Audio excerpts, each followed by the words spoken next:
we know, like, if we look back in time, you couldn't hardly find a house without a wife and a husband, you know, if kids were there. You know what I'm saying? Now, everywhere you look, it almost seems like it's hard to find a house with two parents if there's kids. Like, you got so many single moms, maybe there's some dads, like, you know what I'm saying? Like, this is a time where we're kind of at an all time low, like, rate of marriages. Um, what is it? People used to get married like even a lot earlier. Now it's like today, people are waiting till what people used to get married like, more 20. so when they became legal, early 20s. Now most people getting married like late 20s, 30s, or not at all. And then some people don't want to get married. And Yeah. I don't know if that's denial or it's just like, no, no, no, no, I'm good. Like, you know what I'm saying? Um, but does everybody in this room like want to be married? 100%.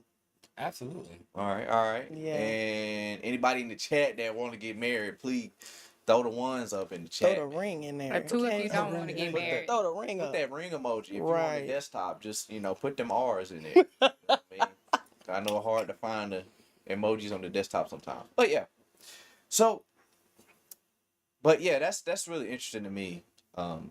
Back then a lot of things were different. And I know for one, like there was a lot of things in the past that people could say like were problematic and harmful Hmm. that we got away from. A lot of, you know, man-made tradition that we kind of broke away from. But so it's like, yeah, a lot of good things came with this change as we've progressed. But also, okay, I see you. She want to be married full Yeah. time, Hey, hopefully so to the same man. Or the flag. He wouldn't have he it any said other he way. ready. He said he ready. Okay, Meet put me a at ring the on it. altar in If your you like it, white then you dress. should have put it. Yeah. So, but yeah, so that's really interesting to me.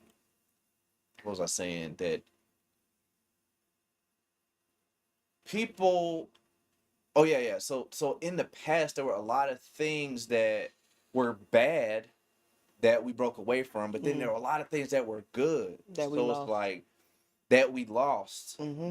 That monogamy Hmm. and it's so much now to where everybody wants to like a lot of the women want to blame the man, a lot of the men want to blame the women. It's a man versus woman type of battle, and it's like the reason I can't get married is because these women are this way, and the woman's like the reason I can't get married because these men are this way.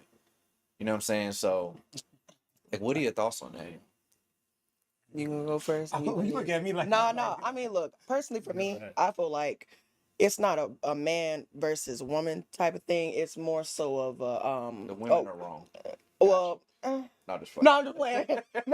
No, but seriously, like I'm gonna hold folks accountable when they're held accountable. There's some grimy women out here, some grimy men out here, but I don't think that's the bigger problem. I think everybody's looking at the minuscule issues that kind of compound and make people like, well, I was done dirty by the XYZ and now XYZ. That's not the issue. I think the issue is like we're becoming like world versus God type situation. Like we took God out of the relationship center at some point, and it's just grown into wherever what we see today, which is why a lot of women feel um like they need to combat the idea of a man leading the relationship when that's always been what it was supposed to be. But because we've put new definitions on it, we've taken new spins on it, we've allowed people to create definitions for things that are already defined if you just read the Bible.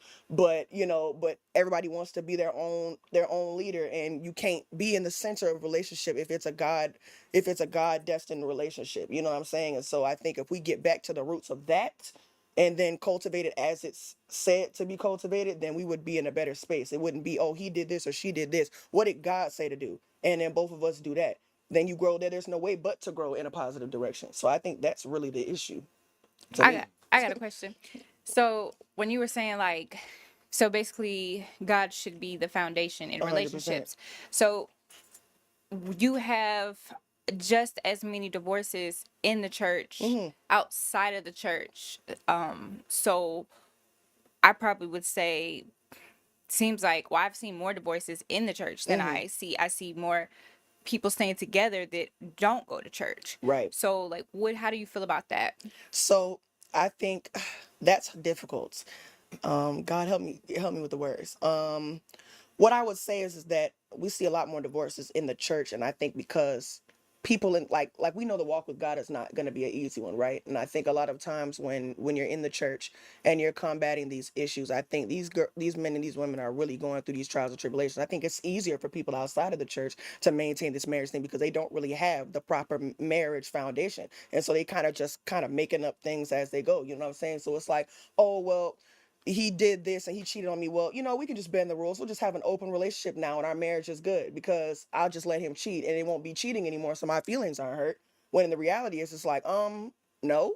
So let's try again. So the people in the church are, they know the foundations of what God said. And now it's trying to find a way to have that marriage flourish when the world right now is up here and religion just keep going down. Like, you know what I'm saying? Like, it's like we're at an all-time high with fighting right now. And I think it's just a matter of like people are really trying to reclaim like the God within me and stuff instead of, pointing our eyes to where it should be, And so I think that causes a lot of turmoil. I also think that watching people have successful marriages outside of the church and then getting frustrated that you're in the church doing what you're supposed to be doing and still going through these trials and tribulations. I think all of it collectively creates these breakdowns that I think make it exponentially harder for people in the church.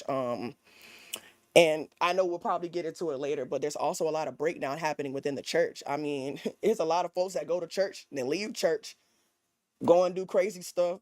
See you next Sunday. You know what I'm saying? So it's like everybody in the Yeah. church ain't really, you know what I'm saying? There's a difference between going to church and being a disciple for real. Yeah. And so that we just talked about it the other week in church at Victory. So, there's so many rabbit holes that could go it down to, but like that's the short version of an answer to your question if that helped. So So we'll I think, definitely get more yeah. into like real soon, like churches and relationships, Yeah. and when we go into like the best places to find relationships. So we'll get more into that. I wanted to know your thoughts on like, um, how the marriage rate has changed so much. Like just.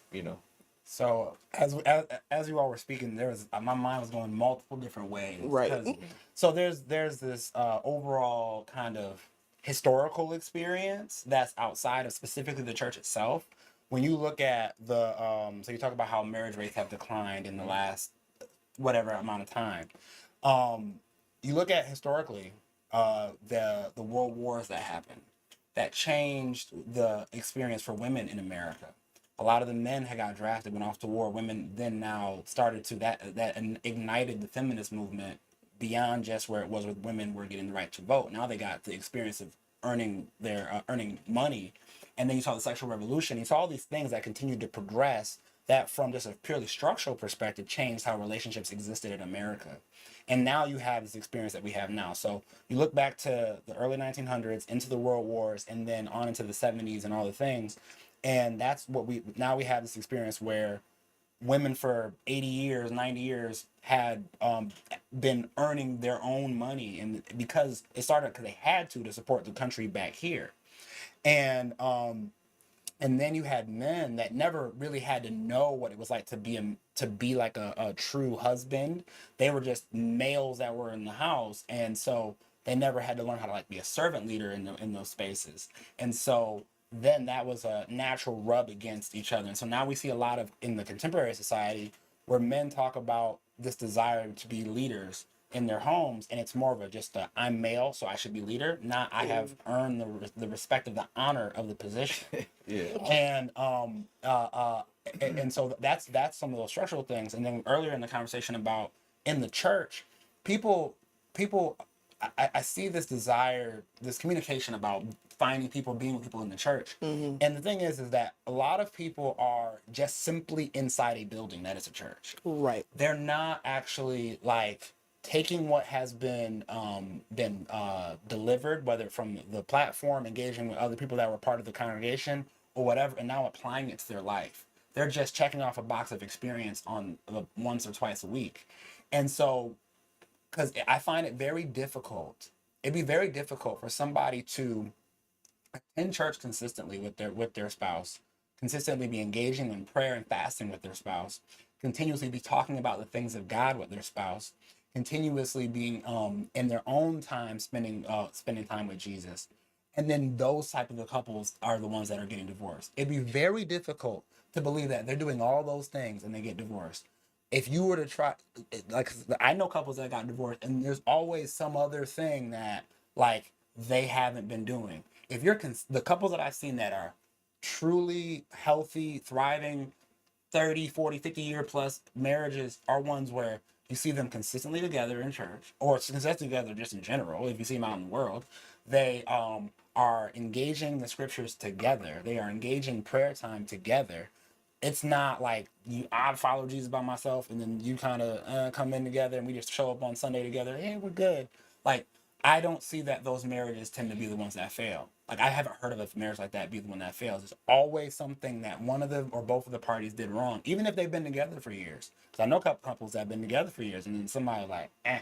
So that has to be a consistent thing on their part. Mm. Yeah. So